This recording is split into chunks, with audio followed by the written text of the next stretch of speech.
Well, good evening, everyone. Welcome to the Economic Liberty Lecture Series. This is a joint project between the Future of Freedom Foundation and the GMU Econ Society.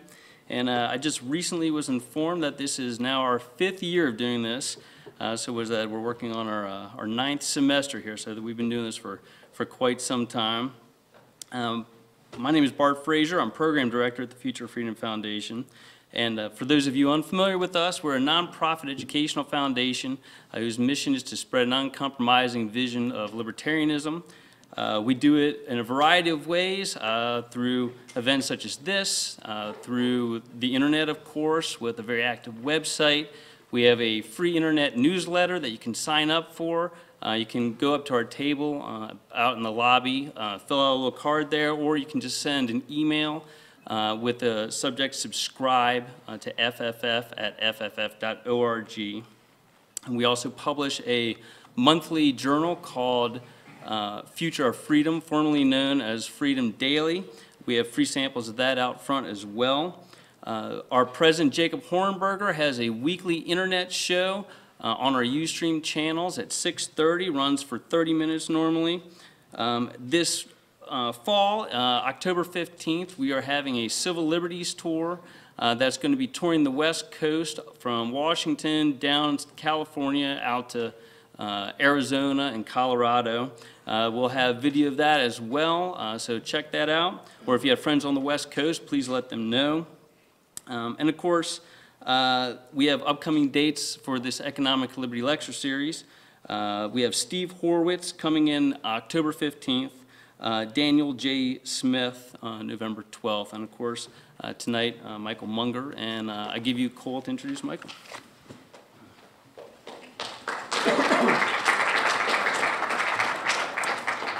Good evening, everyone, and welcome. My name is Cole Regg. I'm the Vice President of the GMU Economic Society. The Econ Society is a student organization committed to the personal, professional, and academic development of all students interested in the study of economics.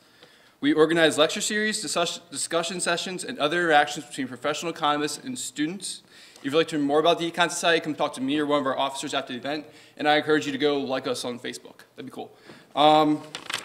It is my pleasure to introduce to you Michael Munger. Michael Munger is Professor of Political Science at Duke University. He obtained his PhD in economics at Washington University in St. Louis in 1984.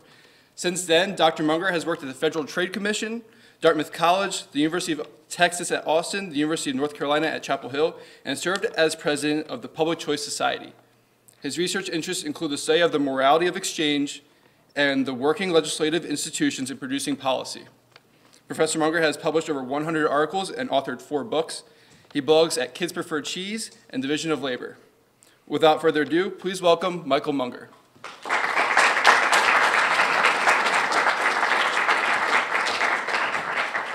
Well, thank you, Cole, and thanks to the Future of Freedom Foundation and to the Economic Society here at George Mason. Most of what I'm going to talk about tonight is about economics, but I wanted to recognize FFF and put on my libertarian hat for just a moment. I don't know if you read about this, but it seems that Mitt Romney was driving around in North Carolina, and he noticed, he had 4 or 5 people with him, of course, the presidential candidate. He noticed that there was a sign that said, "Cute little Republican puppies for sale." And so they pull in, and they really were cute. And they were for sale for $30. But they hadn't been weaned yet, and so the owner said, "Mitt, I have 2 conditions. First, you have to promise not to put him on top of your car. And second, you have to wait 3 more weeks until they're weaned, because I can't let the puppies go yet." Fine, that's great. We're back here pretty often. North Carolina's a swing state. So, but he told his wife, he kept thinking about these little puppies that were so cute. Their little eyes were all squinched up. But, okay, we'll have to wait till they're weaned. He waits 3 weeks, and it was really hard to get back. It turns out that it was almost 7 weeks before he got back. They're driving along, and he says, "Oh, let's go pick up the puppies." And there's a sign, the same street, but now it says "Libertarian puppies for sale." The hell?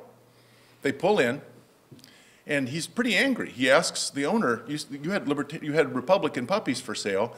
Now you say Libertarian puppies for sale. They're standing up. They're looking around. And the owner said, look, sir, I'm sorry, but at some point they all opened their eyes. So I wanted to start out with a who said it question. So let's read this for a second. Not sufficient to contrast the imperfect adjustments of unfettered enterprise with the best adjustments that economists in their studies can imagine. We cannot expect that any state authority will attain or even wholeheartedly seek that ideal. Such authorities are liable alike to ignorance, to sectional pressure, and to personal corruption by private interest. A loud voice part of their constituents, if organized for votes, may easily outweigh the whole. It sounds a little bit maybe like Jim Buchanan, Gordon Tullock, could be Friedrich Hayek, might be George Stigler. So keep in mind who you think it might be, and we'll come back to that in a few minutes. I wanted to ask you a simpler question. If you're in the economic society, you're interested in economics, one of the things you might be able to offer people advice about, and we economists do that, we offer advice. Solicited, unsolicited, people running away going la, la, la, la, la, we still offer advice. Paper or plastic? You go to the grocery store. Paper or plastic? Which one should you do? Suppose you were a sincerely moral person. What you wanted to do is make that choice that imposes the fewest costs on the environment and on the future. Paper or plastic? How would you decide? If you really care, you want to choose the alternative that imposed the smaller resource cost on the world. Now, you might say, I want to choose the one that uses fewer resources, paper or plastic. One of them uses a certain amount of petroleum and other chemicals. The other one uses a certain amount of wood, cellulose, and other chemicals. Which one uses fewer resources? What does that even mean? We could weigh them. We could weigh the total resource inputs, but weight is not a good measure of value, so that won't work. If you want to use the fewest resources, you need a metric to make sure that you're comparing likes with likes. Aristotle thought that money could fulfill that role, and he argued in the Nicomachean Ethics that money would fill the gap in value. But money is actually just the units of the comparison. We might say we'll put the comparison in dollar units, but we still aren't sure how to make the comparison. Economists would say that the correct measure is opportunity cost. So let me tell you briefly a fable of opportunity cost. One of the things that's kind of fun about being at Duke, my son is now a junior at Duke, but when he was a freshman, he was in a class with a young woman named Jennifer. The professor was calling roll, and he says, Jennifer Springsteen? Is your daughter is your father Bruce? And she looked down and said, yes. Shut the professor up.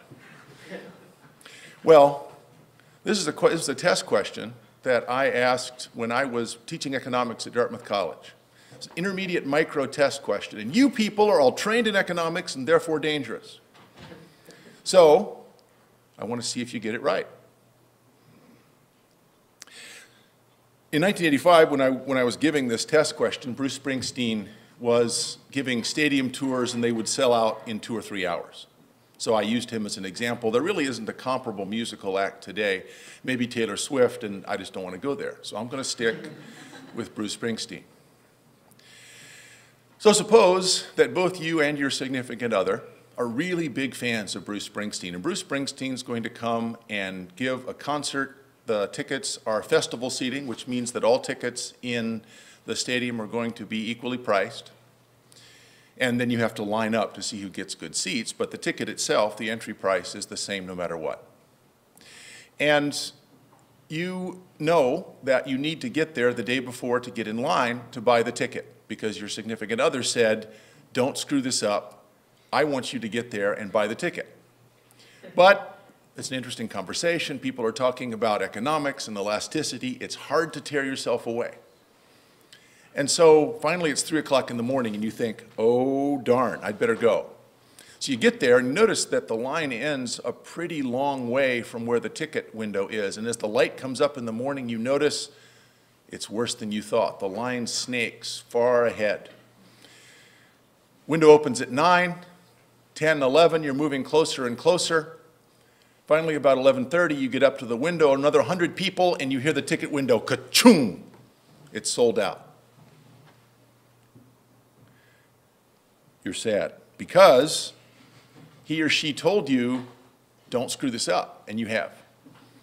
So you start to walk away, but you hear commotion. A number of people are holding up tickets and say, tickets, tickets, who wants tickets? And you think, Lord, help me, I'm saved. I can run over there and I can buy the tickets and no one will be the wiser. Except it turns out that this person is selling the tickets for $400 each. 2 tickets are going to cost you $800. Face value says $25, but the 2 tickets cost you $800 from the scalper. Now, in the state that you live in, let's suppose that scalping is legal and you yourself have no compunctions about secondary markets. And let's suppose that you have more than $800 in your bank account. Nonetheless, you think for a moment, you say, man, $800, that's too much. I can buy all the Bruce Springsteen CDs ever, and a system to play them on, and a vacation to take the system and the music on to listen to for $800. It's not worth it.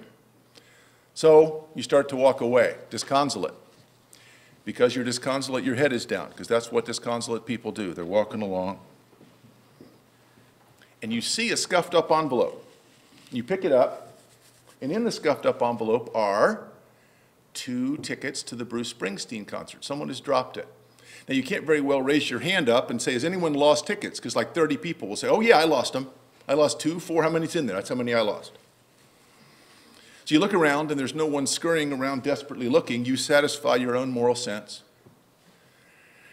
that the tickets are yours. You call your significant other and you tell him or her, that's the question. Remember, it's an intermediate micro test.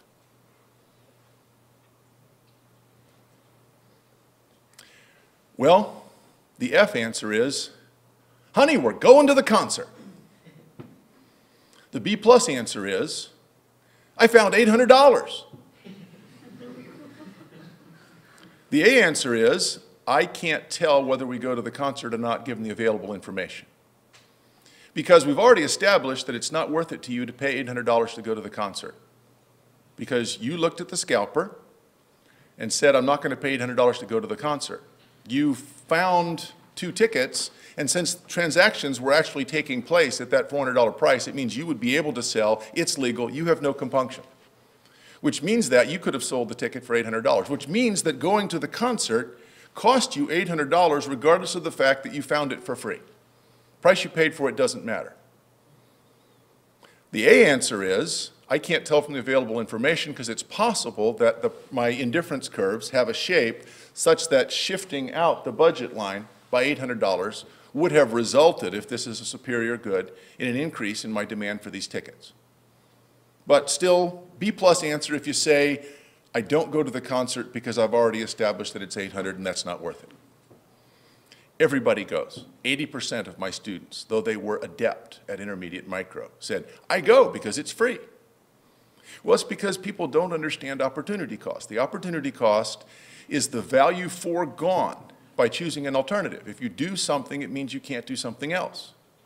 So what we want to measure is the opportunity cost of the resources that go into making up the things we're choosing between. In other words, we want to have some measure of whether paper or plastic bags, in terms of opportunity cost, are more expensive. So we have to choose the alternative that uses up the fewest resources in the terms of the opportunity cost. In other words, we want to impose the smallest harm possible on other people and on future generations. Opportunity cost is really a measure of harm. You're using up private resources that will not be available to anyone else. So a moral person might well choose to apply John Stuart Mill's harm principle and say, I am morally obliged to make that choice that imposes the least costs on everyone else for a certain level of satisfaction or utility for myself. Now, in a competitive industry, the market price is the opportunity cost of all the resources that are used to produce the commodity. That first sentence is basically the theorem that says why we care about markets. In a competitive industry, market price is the opportunity cost of all the resources that are used to produce the commodity. Now, paper and plastic bags are both extremely competitive industries. So we can be pretty sure that the market price reflects the opportunity cost of the resources that make up their production costs. So the answer to the question, which one uses fewer resources, is which one costs less. One that costs less uses the fewest resources. So if one paper bag, say, costs 7 cents, one plastic bag costs 2 cents, but to get equal volume, you need 2 plastic bags. An average grocery trip is 3.5 cubic feet of groceries. That's 5 paper or 10 plastic. It means that plastic bags cost 15 cents less for an average grocery trip than paper. And if I've done this right, that's the choice that a moral person would make. So what's interesting about this is that what would a self-interested person do? Presumably choose the cheaper alternative also, but for a different reason. Cheaper alternative is better for the person buying it because it costs me fewer resources. But it also would be the one in a competitive market, to the extent that we have priced the opportunity cost of all the resources that go to make it up, it would also represent the moral choice if my goal was to impose the least harm on everyone around me. That coincidence between the moral choice and the self-interested choice is the heart of the argument for why markets provide valuable information. Someone might not be a devoutly moral person. They might be indifferent to the welfare of others, and they would still make the choice that a moral person would make, led just by their own self-interest. Well, but what about externalities? Externalities are uncompensated effects of production, transportation, or disposal. And that usually is the heart of the argument for people who want to say, we cannot use market price as a metric for what imposes the least harm, because there are other harms that are not measured. And those harms take the form of externalities, either when we produce something, when we transport it, or when we try to throw it away. It's possible then that price is not the same as opportunity cost. And if the externality is negative, it's always true that price is less than opportunity cost. That is, I pay a smaller price than the harms that are imposed on the society. So there are 3 ways out of that. One is if you think that the price is too low, it doesn't reflect the opportunity cost. That is, there are externalities. Maybe and this, you hear this argument a lot, plastic bags find their way into the ocean, they kill turtles. Plastic bags blow around, they look bad. Paper bags decompose, plastic bags don't, and so plastic bags have a larger externality. Well, if that's right, then if you know the opportunity cost, all you have to do is what Arthur Pigou suggested and calculate the difference between the price and opportunity cost and impose it as a tax. So that Pigovian tax, which is a word like elbow or asparagus, it's just fun to say, not tax, but Pigovian. Or, well, elbow is my favorite, but Pigovian is second. A Pigovian tax is one that gets prices right. And so the economist's recommendation is going to be, get prices right. If the price is really less than the opportunity cost, then a system of Pigovian taxes will allow you to let people make their own choices, to get us back to the point where the moral choice and the self-interested choice coincide. Or we can let prices stay wrong and use moral suasion to try to encourage the correct outcome. And we often do something like this.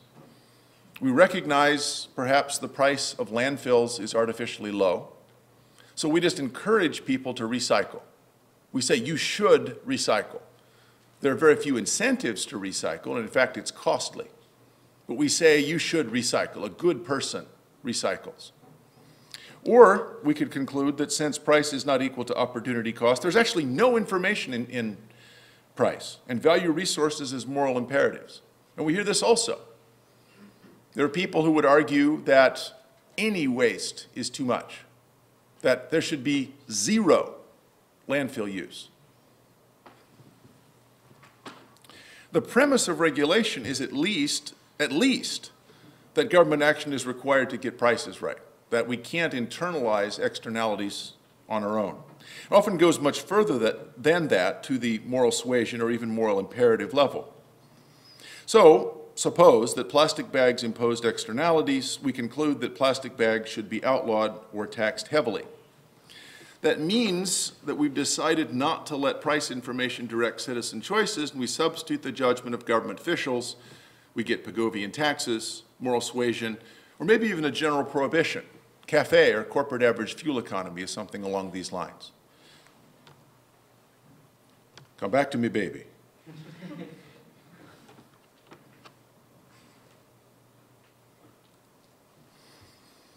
And one thing we could do, if you think that it would be better if people had more fuel-efficient cars, we could put a tax on gasoline.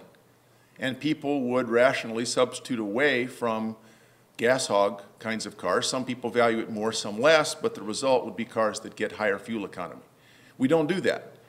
Instead, we just pass a requirement saying that for some reason, the average fuel economy of cars by corporation, hence the name, corporate average fuel economy, has to go up.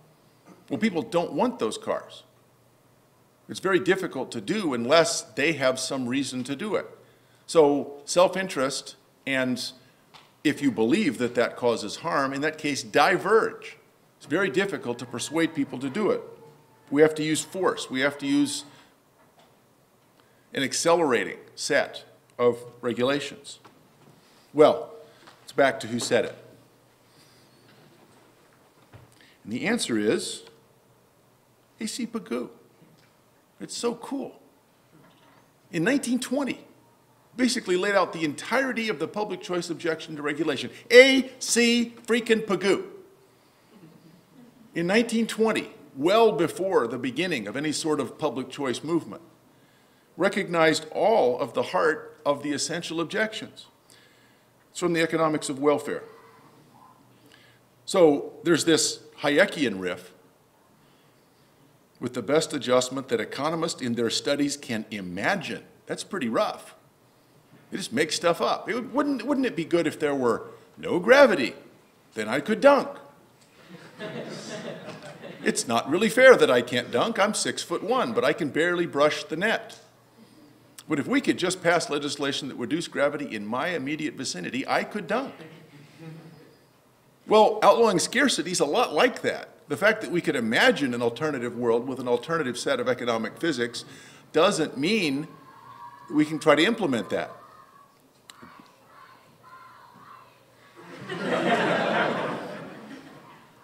Who knew? And then he says, I ran for governor in 2008, so nothing bothers me anymore. We cannot expect that any state authority will attain or even wholeheartedly seek that ideal. Such authorities are liable alike to ignorance, to sectional pressure, and to personal corruption by private interest. That's essentially the Chicago, Stigler, and public choice political interest objection to regulation. That is, the state, regulators, have neither enough information to do what they say they can imagine, nor the incentives to implement the proper policies, even if they had the information. A.C. Pigou in 1920, the high priest of regulation. Well, the title that I had given was something that I have seen that I think is a false dichotomy. It represents a debate between people on the right and people on the left. We need more markets. No, we need more government. Well, the financial industry needs to recover. No, that's what got us there in the first place. We need more regulation. We need less regulation. So the traditional statement of the problem is we have a markets versus government dividing line. So I have till 8:30, is that right? Yeah.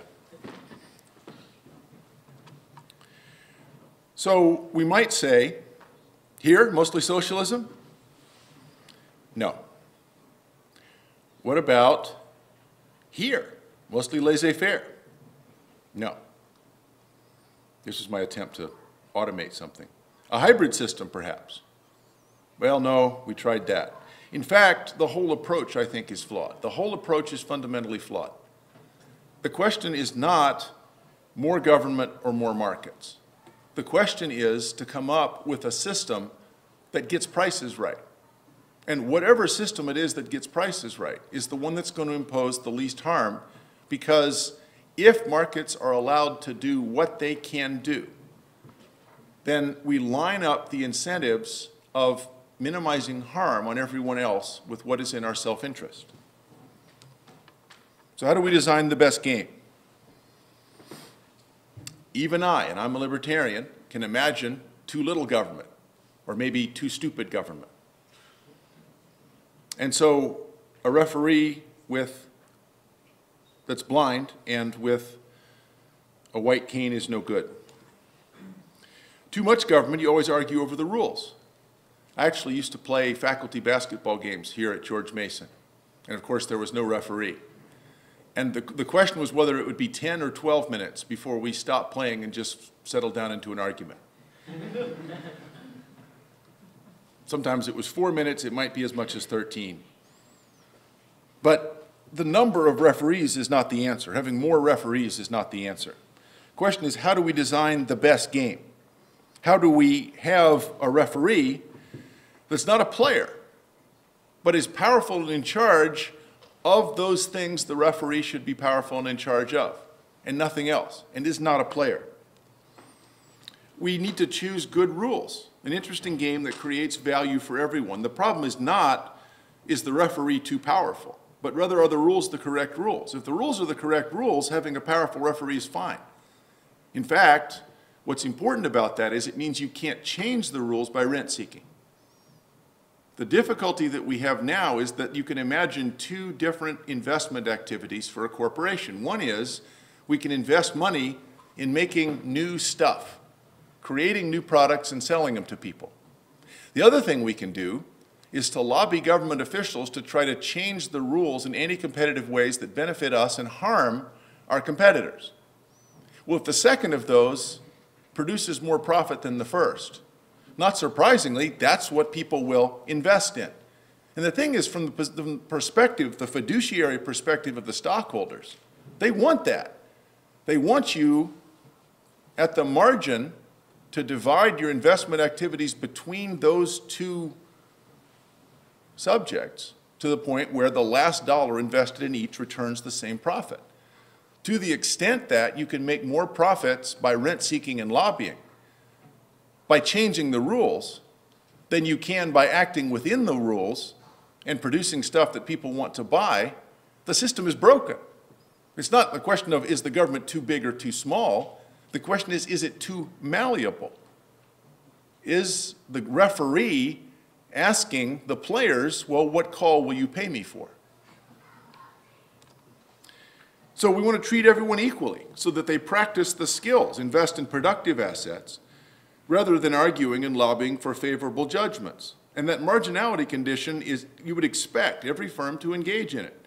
You invest in plant and equipment innovation, or you invest in, the bottom says, more favorable rules. Invest in more favorable rules. Well, I said we need fair rules that are interesting. Under what circumstance could we choose those rules? There's a conceit, a philosophical approach that's common that says we should choose in an original position. And we're going to get in a bit to John Rawls' statement of the original position, but I wanted to talk about some antecedents of it. Basically, the logic is that if the state, if the referee is making self-interested choices, the system will always be broken and the government is too big. So the problem is not the proportionate size of government, it's does the government actually have a hand in the game? So the earliest one I could find was Ecclesiastes. I returned and saw under the sun that the race is not to the swift, nor the battle to the strong, yet bread to the wise, or yet riches to men of understanding, but time and chance happeneth to them all. So there's a random element. We may not always be able to make choices under certainty. This, I think, is one of the greatest and most insightful quotes anyone has ever made about the welfare state. It's from Frederick Bastiat in 1848. I like him too, ladies. When under the pretext of fraternity, the legal code imposes mutual sacrifices on the citizens, human nature is not thereby abrogated. Everyone will then direct his efforts towards contributing little to and taking much from the common fund of sacrifices.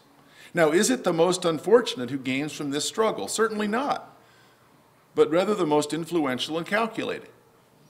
So if you set up a contest that says we're going to give stuff away, you're not going to give it to the people who try the least or are able to bribe officials the least. You're going to give it to the powerful and to people who are able to bribe officials the most. This is from Montesquieu, and this is the first statement that I've been able to find of the original position. Every day one hears it said it would be good if there were slaves among us. But to judge this, one must not examine whether they'd be useful to the small, rich, and voluptuous part of each nation. Doubtless they would be useful to it. That is, it would be great to own slaves. There's no question about that. Taking another point of view, I do not believe that any one of those who make it up would want to draw lots to know who was to form the part of the nation that would be free and the one that would be enslaved. Those who most speak in favor of slavery would hold it the most horror, and the poorest of men likewise find it horrible. So in other words, the people who advocate slavery tend to be the people who own slaves. Slaves, not so much. So, suppose we were to say, okay, you think slavery is a good system, let's just start over. And we'll draw lots in proportion to the number of slaves and the number of free people. If you think it's such a good system, you won't mind doing that. Well, no, people are using their knowledge of the fact that they own slaves to say that they think that slavery is a great system. So what Montesquieu is saying is, to judge the justice of a system, you would need to figure out whether you would pick it if you didn't know what your position would be. You would need to know if you think that system is fair, even if you didn't know what your position in the society would be. So, do you want to know whether the desires of each are legitimate in these things? Then examine the desires of all. This is from 1750. Federalist number 10, James Madison. No man is allowed to be a judge in his own cause. His interest would certainly bias his judgment and not improbably corrupt his integrity. That is, we can't rely on even the best people, if you're a judge in your own cause, to judge reasonably. With equal, nay, with greater reason, a body of men are unfit to be both judges and parties at the same time. Yet what are many of the most important acts of legislation but so many judicial determinations, not indeed concerning the rights of single persons, but concerning the rights of large bodies of citizens. So again, knowing my own interests taints my judgment about the right policy. So what you'd like to have is a system, to the extent that it's possible, that your interests and your judgments are split, that my judgments don't affect my interests.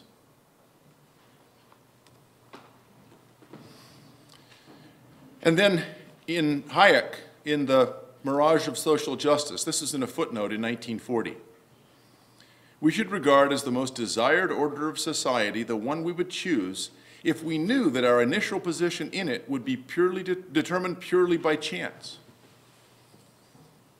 So if I know that my position in society is going to be determined by chance, and it can be by the proportions of people that have certain occupations, certain positions in society, then fairness requires that we pick one that everybody would pick, even if they didn't know what they would be in that conjectural fair world.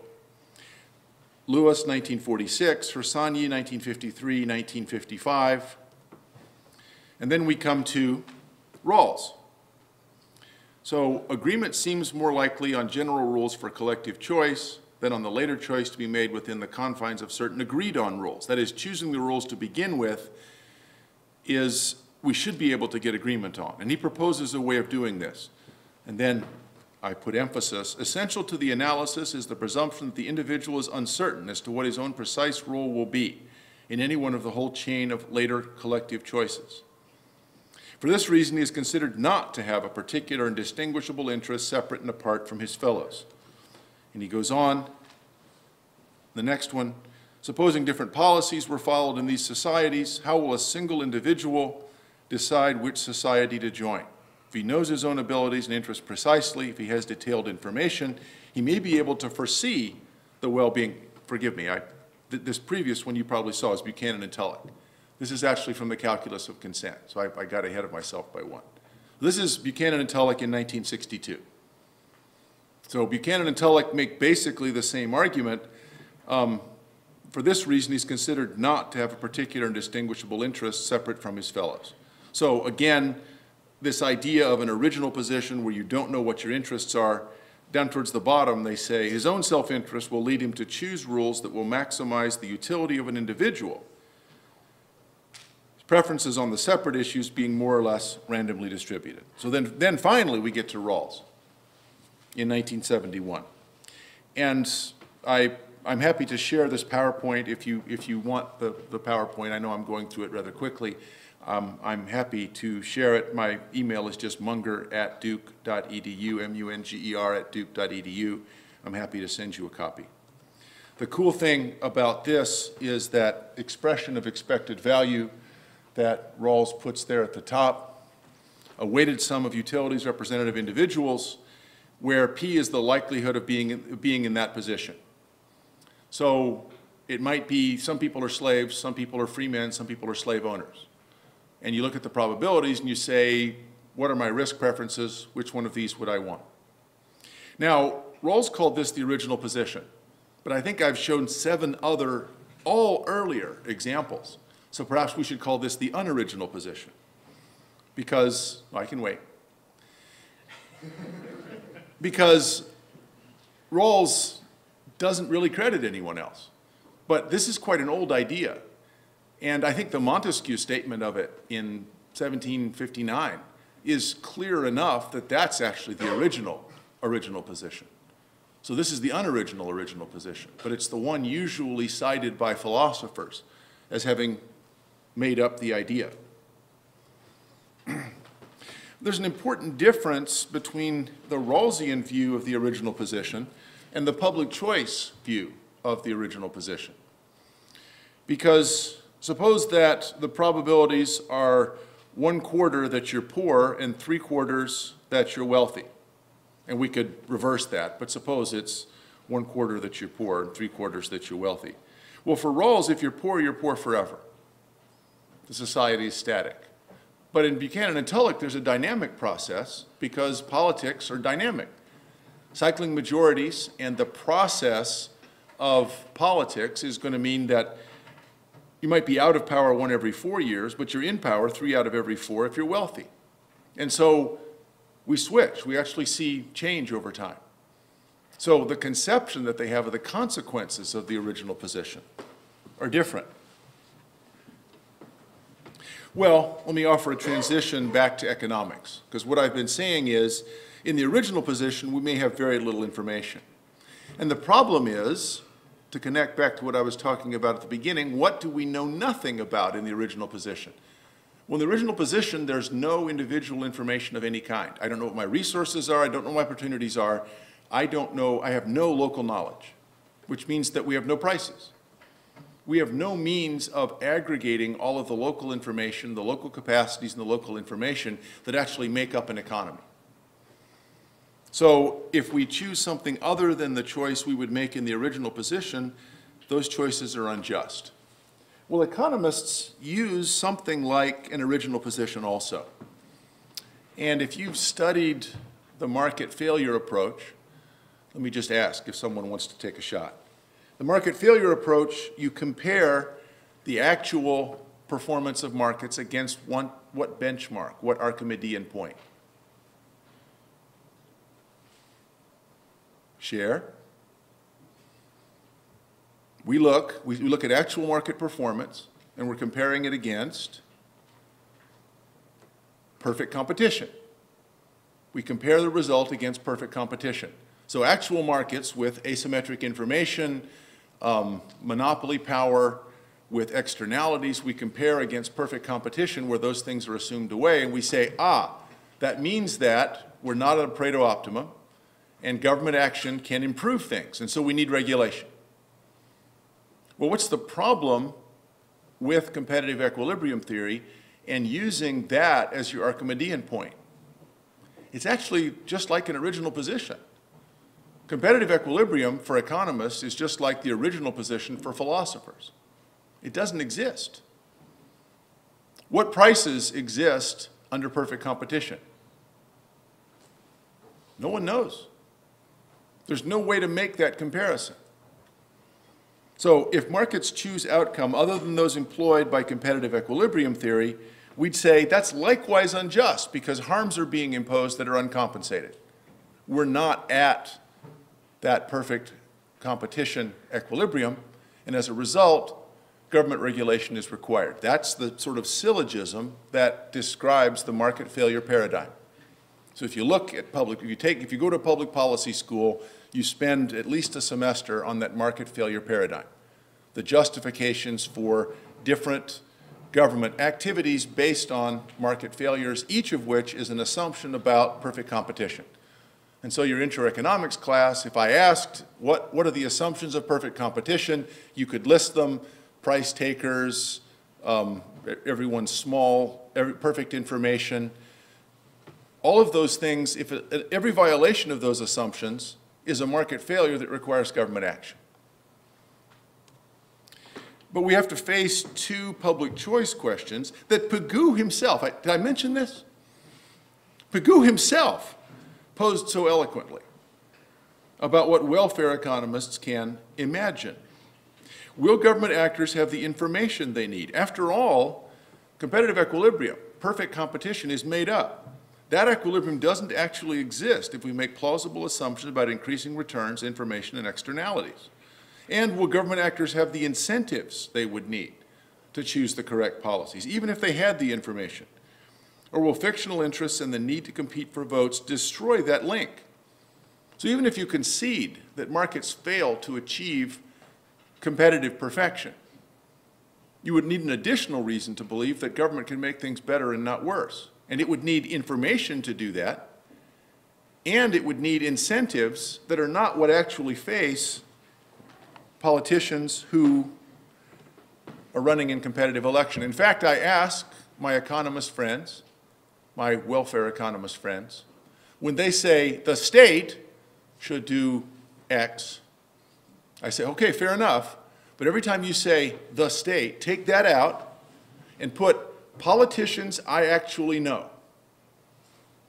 And if you can still make that statement with a straight face, without giggling, then okay, at least we can talk. But the state is like Santa Claus. It's extremely generous. It says, you know, if you're naughty, you get nothing, but that's not true. You'll be forgiven. The problem is it doesn't exist. What does exist is actual politicians, actual people who work for federal agencies. I myself work for the Federal Trade Commission.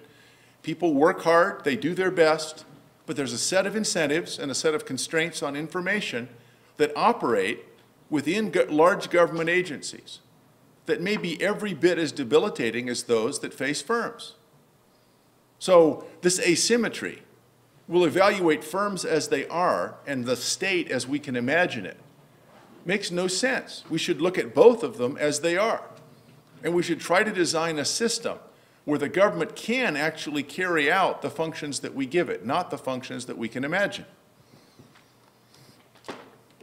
Now, Austrian economists believe in what I've called equilibrium. Ludwig Lachmann doesn't, but most Austrians believe in some kind of equilibrium if you mean just two things. That is, there's a convergence towards a single price, and there is a single price and a tendency towards that single price and not some others. Israel Kirzner has some interesting lectures on this, and the dynamic factor in markets for Kirzner and the Austrians is entrepreneurship. Entrepreneurs look around and they see mistakes. They can buy something at a lower price and they can sell it at a higher price. But by doing that, they cause price to converge.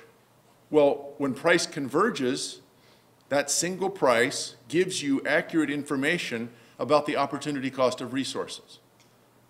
And it's driven towards the production cost. So when competition drives price towards production cost, towards a single price, and any company that can't meet that cost goes out of business, then you're pretty sure that price actually reflects the opportunity cost of those resources. And what that means is, and this is important, I don't think that people make this defense of capitalism enough. We do the Gordon Gekko thing and say greed, for want of a better word, is good. Well, no, greed, for want of a better word, is like gravity. It is. It is. We have to design a system where we can capture and harness greed. And a system where what people do out of their self-interest is also what a moral person who wants to impose the least harm on others would do. That coincidence, to the extent we can achieve it, is the argument for capitalism. That's the reason why we want markets. So let me skip a couple here and say something about the reason why an attempt to maintain things as they were is a mistake. So one of the assumptions for classical perfect competition is decreasing returns. And what decreasing returns means is that if I double my inputs, I less than double my outputs. And and that assumption is no natural monopoly. So when you go through your list of assumptions about perfect competition, one of them is no price. Everyone's a price taker. No one's large enough to have market power. Well, that means decreasing returns. But in fact, entrepreneurship, Adam Smith's division of labor, and entrepreneurial innovation generally create increasing returns. And in a moment, I'll tell you the story of the sock. But the point is, that means there's sharp discontinuities. There's large shocks to equilibrium. There's permanent changes away from past economic and political structures. So increasing returns are corrosive to political institutions and regulatory policies, particularly complex ones. So we're better off with a simple set of rules that we can actually enforce with an extremely powerful referee, rather than a referee who's constantly trying to change the rules because the referee is smarter than everybody else. It's very hard to do in a world of increasing returns. So from Sweden, 10%, to Alabama, 30%, to Datang. This was a sock factory in Sweden. And at one point, Sweden made about 10% of the socks in the world. Now, this is a big factory, and that's a lot of people. And because of division of labor, because of Adam Smith's story of the pin factory, as the production of socks was divided into more and more steps, and people worked in factories to produce them, it's nonlinear. It's increasing returns. So if you go from 10 people to 20 people, doubling labor input, you get 1,000 times more output. You have a lot of socks. And that means that we can sell more socks than we in Sweden ourselves can make. And in fact, 10% of world output was at one point made in Sweden. There's a picture of Alabama Footwear Incorporated in the 1950s. Now you can't really see, but there aren't many people there. There's quite a bit of dust and lint.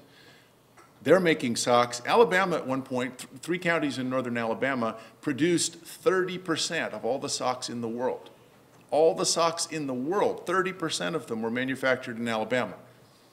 They could manufacture them more cheaply than anyone else because of division of labor, because of increasing returns. Datang, China, is 40 to 50%. Here's a question. I know you don't go to bars. But if you did go to a bar and you got into an argument, this is the sort of thing you can win a bet on because everyone gets this wrong. What country in the world lost the most manufacturing jobs between 1995 and 2005. Take your time. I'll held up a beer here. Oh, what country lost? America, United States must have. No, it's China. By far. By far, China lost the most manufacturing jobs between 1995 and 2005. The reason is China built a bunch of factories that look like this. They went from factories that had 1,000 people with sewing machines to ones that have 7 people that are highly skilled and make really high salaries. China mechanized. We lost jobs and China lost jobs to productivity. Productivity is increasing returns. That means that you're getting more and more output from the same labor input. Now, many of them found other jobs, but still, total manufacturing employment in China has fallen. Not gone up, it's fallen. Well, those kind of increasing returns are very difficult to account for in a system where the government is trying to maintain some kind of constant system without benefit of prices. These factories in China can manufacture socks for 8 or 10 cents a pair. Now that's FOB right there, 8 or 10 cents a pair. They have to ship them, they have to package them, they end up costing like $2 a pair. But right there, they're 8 or 10 cents a pair. That's astonishing. 40% of all the socks in the world are manufactured in a ring around Datang, China. With increasing returns, the existence of equilibrium might survive, but other nice properties of competitive equilibrium vanish. So the problem of reference to the equilibrium, that is, this is what markets would do and that's what the government should strive for, is gone. And the Samuelsonian approach, without prices, means we have no idea what the proper level of public goods is. Now, you might say we still have, even in an increasing returns world, the same market failures.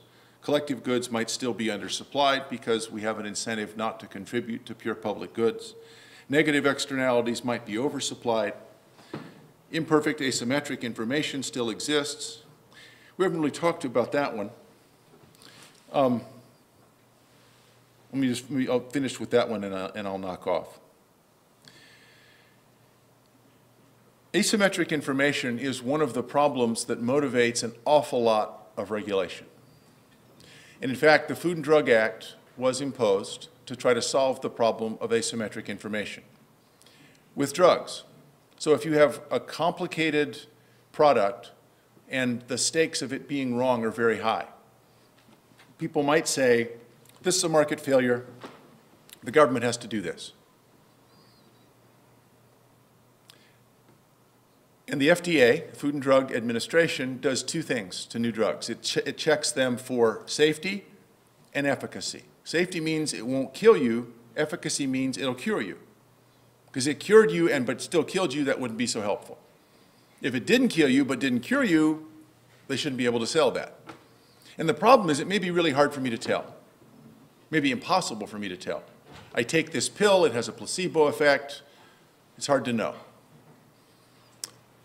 But there's no Federal Bureau of Burritos. Now, kitchens have safety inspectors. They go back and make sure the food won't kill you, but not efficacy.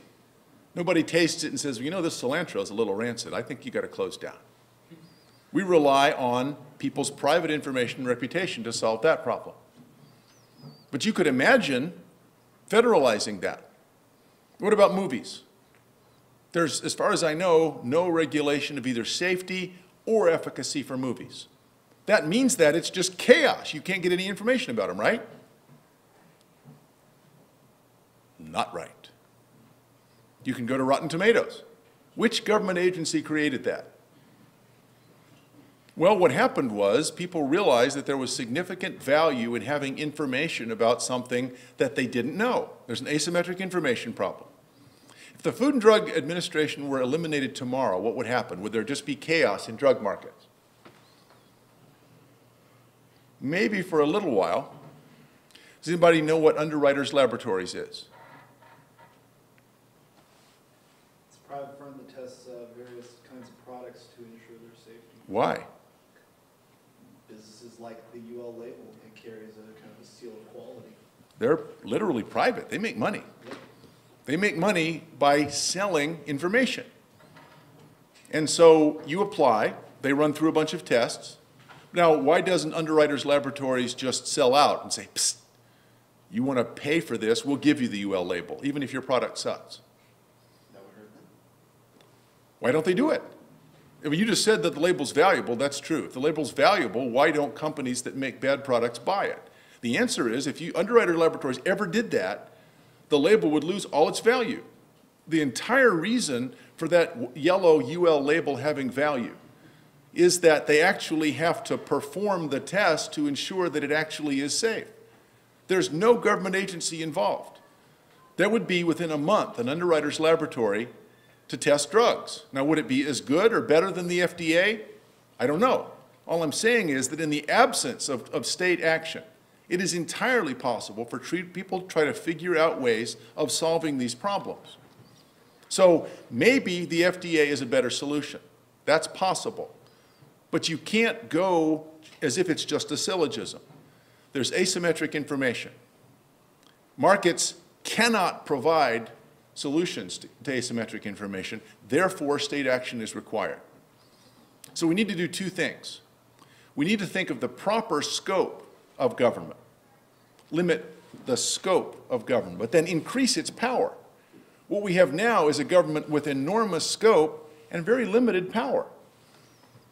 Let me finish with this example then, which you may know of. After the Deepwater Horizon disaster in the Gulf, there were a lot of calls for more regulation. Well, the Deepwater Horizon was owned by British Petroleum. And there apparently had been some warnings that the Deepwater Horizon had some safety and drilling problems in the months leading up to the disaster. What were the rules the Deepwater Horizon was operating under? Normally, if you could sue a company, if you had a tort against a company, the knowledge that that company could anticipate having to pay damages would condition the amount of risk that they would take. But we had a regulation which limited their total liability to $75 million. $75 million for an oil spill is like 7 hankies. You'll have to provide 7 hankies if there's an oil spill. Really? Okay, we'll be really careful, we promise. So they were completely insulated from liability by the government. You don't need to worry about damages. What they did, second, to solve that problem, which was created by the liability cap, was to create an agency, the Minerals Management Service, the MMS, whose job it was to check to make sure that the drilling procedures were safe. Now, but the MMS needed a budget. And so they decided that they would pay the MMS based on the number of safety infractions they found. Not! That's a lie. That's not what they did. Maybe that would make sense. I don't know. That's not what they did. What they did was they paid the MMS based on the number of new wells that were drilled. What could possibly go wrong with this plan? So we've got this giant corporation that's supposed to drill holes in the ocean a mile deep. If there's a spill, it will cost at least 10, maybe 50 billion with a B dollars. To make sure that they're extra careful, we'll limit their liability to $75 million and we'll create a regulatory agency whose budget depends on them drilling a lot of wells. What the hell? And surprisingly, something went wrong. All right, was the problem too much government? Was the problem too little government? No, the problem was the rules were stupid. And the referee was weak. So, big scope of government, weak, stupid referee is about the worst system you can design. I don't blame the MMS. The incentives were created to make them do precisely what they did, and they did. Any rational agent would have acted the same way. They didn't act badly. They acted in accordance with the incentives they were provided. So what I want to argue is, it's a mistake to say we need more, we need less. What we need to do is reduce the scope of government to its proper size, to the activities that actually make the game work, and then give it as much power as it needs to enforce. So we're working on a false dichotomy. Until we solve that problem, we're not going to make any progress. Thanks for listening.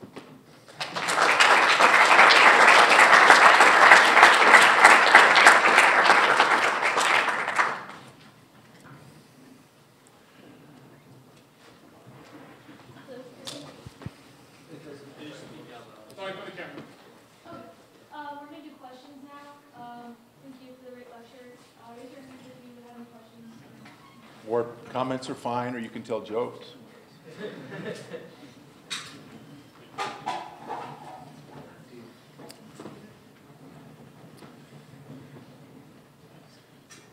Hi, Sam Wilson. I'm a student here at Mason. You talked about changing the scope and the depth of government. There's a philosopher named Michael Sandel who is interested in the changing scope and depth of the market. He claims that by including sort of new items available for trade, that this deteriorates the moral fiber of society. I was wondering if you might be interested in speaking more on that. I think that's a fair point. If what we were discussing was the set of transactions, rather, the set of activities that are properly organized within the market, I think that's a legitimate question. I mean, I know I've been married for 27 years. And suppose my wife and I go out, we have a nice dinner, we come home. The next morning, I leave her a $20 tip and say, "That was great, honey." She's going to be pissed. Even if it's 100, it would take like a lot for her not to be pissed. I mean, the idea that this is somehow a market transaction is so grossly inappropriate as to be insulting. So obviously, I believe there are plenty of settings in which the use of market-like logic is not only a mistake, it's wrong. It's corrosive. It's corrosive to the other relationships that are important. Sandel gives a bunch of examples of this. Now, the problem is, I'm not so sure that we're even really talking about the same thing.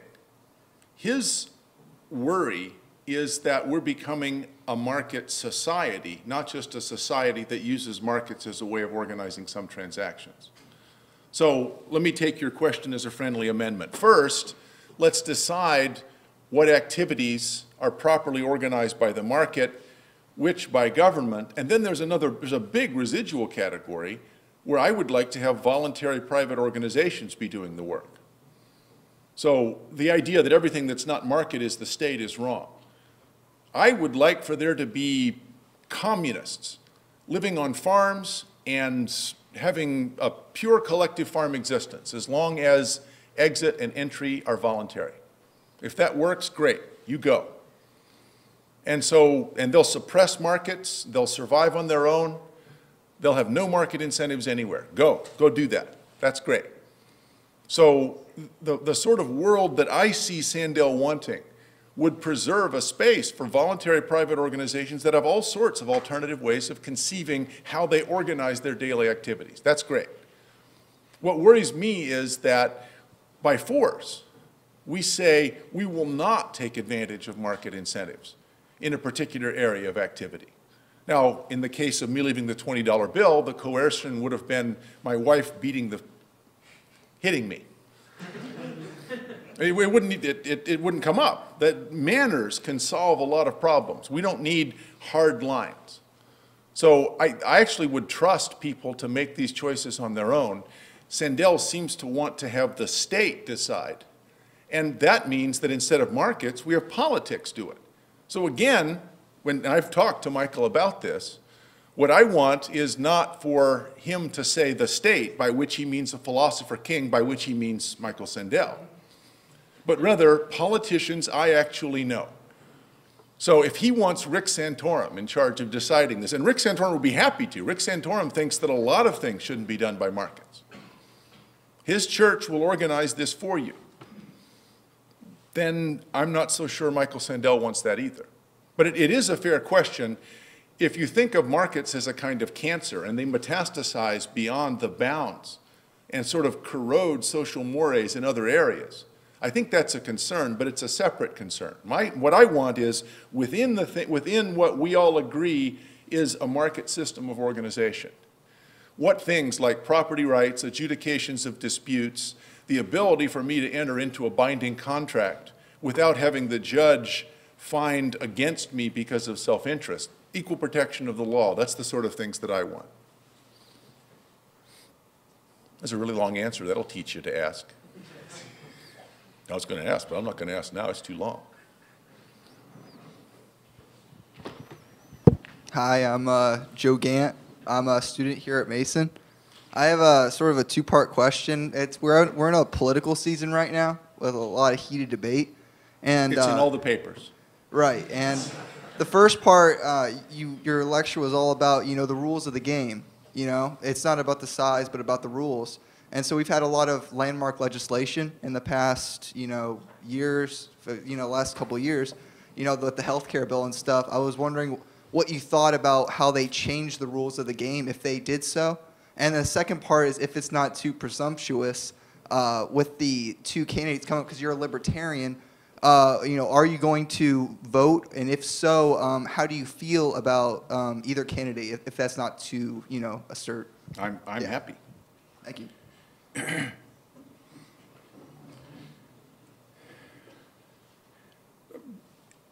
Obviously, healthcare is a whole lecture in itself. I'm worried that, well, I would say that there's absolutely nothing wrong with the current American healthcare system if you're an insurance company or a drug company. If you're a patient or a doctor, it sucks. It's pretty bad. There are some people who have nice, I have wonderful health care. I'm a rich guy. And so it comes along with my job. It comes along with my wife's job. She's an attorney. So it's an odd system that we have chosen. I don't know that the other system is any better, and I worry that it's going to turn out that it's just designed by interest groups. That is, that the Pigou's objection is going to be correct, and they had neither the information nor the correct incentives to make things better. So I have said in several places, I actually think the German system with a government single-payer system is better than our current system. It's not the one that I would pick, but it's actually, it's better than Obamacare. If we're going to go in that direction, we'd be better off with something like the German system, which is government-provided insurance, but private doctors. You can pick whichever doctor you want. So it's government funding and private provision. So I think that compromise would be better. My own preference would be to go as private as we can. And if you look at the parts of the medical industry where quality has gone up and prices have gone down, it's just those that can advertise elective surgery like LASIK. So the cost of LASIK has fallen dramatically because there's actual price competition, and the quality of it has gone up. So in every place where there's actual competition, our healthcare system has gotten better. So what do I want? I would want something more like competition where people use insurance to pay not for, well, I have auto insurance, but it doesn't pay for oil changes. It pays if I have an accident. Health insurance shouldn't pay for visits. Maybe you'd want to subsidize those in some way, but health insurance should pay for accidents if I actually really get sick. So your second question, suppose somebody held a gun to my head and said, you have to vote for either Romney or Obama. I'd say, pull the trigger. So I'm going to vote for Gary Johnson. I've spent 2 weekends campaigning with him. He's the best political candidate I have ever seen in my lifetime. He's well qualified. He has 8 years of executive experience in New Mexico. He's a great guy. Has experience as an entrepreneur where he took 2 businesses from nothing to something quite significant. he's a great guy. So my own experience as a candidate in 2008, I only got 2.7% of the vote, but I actually found that we could at least embarrass the two state-sponsored parties by reminding the Democrats that they're supposed to care about civil liberties and reminding the Republicans that they're supposed to care about deficits. So without a Libertarian candidate to make those points, and for some of us to support him, since you asked, I'll be partisan for a minute, I actually think that's if nothing else, that's the role of an attractive, articulate candidate like Gary Johnson, is to remind voters and the state-sponsored parties themselves of their hypocrisy. An even longer answer.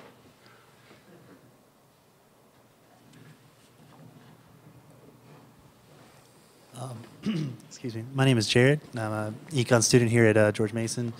I noticed that I can't hear you. I'm sorry. Oh, okay. Sorry. My name is Jared. I'm an econ student here at George Mason. I noticed that the premise of your lecture is that more markets or more government is the wrong question to ask, but even still, your central thesis that you want to decrease the scope of government but increase the power still contains an answer to that question. As most people would understand it, more markets, more government is talking about the scope of government. And so I was wondering, since you do posit an answer about how to that we should reduce the scope of government, what methods would you support for that? Would you be in favor of, say, capping discretionary spending at some sort of percentage of GDP, or in what fashion would you want to reduce the scope?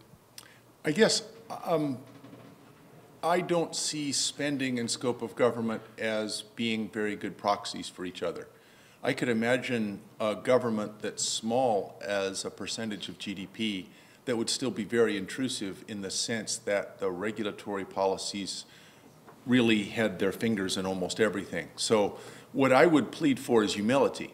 So for the example of the Minerals Management Service and BP, my solution for drilling in the Gulf is you have to post a bond in escrow of $5 billion.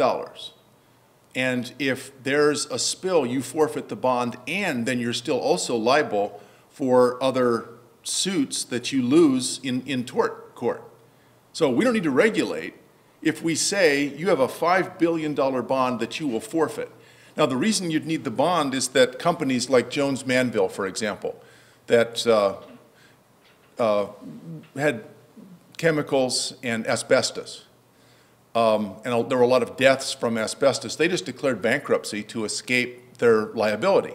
Now, they were in fact bankrupt, it's true, but they weren't able to pay the damages. So without posting some kind of bond, you can't rely on liability threats of torts to condition people's responses. Now, when I say that, even environmentalists say, well, that's too expensive. They wouldn't drill, would they? Well, suppose that's true. Suppose I am considering drilling in the Gulf, and you say you have to post a $5 billion bond, and if there's a spill, which costs $20 billion, you'll forfeit the bond. And I say, oh, it's not worth it. Well, if that's true, it means that the expected value is more than $5 billion. I'm not going to post the $5 billion because I know that a spill is going to happen. The point of posting the bond is to say people should be more careful. If you're careful enough, the spill won't happen. So if you're saying we should expect spills so often that I'm going to forfeit the $5 billion bond, we shouldn't be drilling in the Gulf. The people who know the most about the probabilities of a spill are the companies doing the drilling. So in this case, that would be very limited scope of government, but an extremely intrusive regulation. Before you can drill, you have to post a large bond, and you'll also, in addition, be responsible for any other liabilities any other harm that you cause. Now, that's an increase. That's an increase in government regulation in the sense that the company would be more responsible. But it's a more market-based solution in the sense that it leaves responsibility with the party that has the last best chance to fix the drilling problem. So I actually think that it's not clear that in terms of spending, my primary concern is not government spending. I'm worried about the deficit. I'm worried about deciding to attack Iraq or Canada just because they pissed us off. So those things concern me. I'm worried that we have a president, we now have had 3, that think that that's part of their job. But in regulatory matters, in economics, I actually think more humility about what the regulator can accomplish and a more aggressive attitude of using torts and liability to make companies responsible for the damages that they cause. Whereas now regulations tend to insulate them. I think the problem that we have is that regulations benefit the companies that are doing the harms. At least I want to threaten to harm the companies that are doing harm.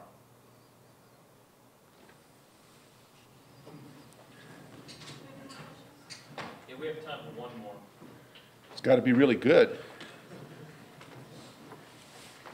He's stepping up.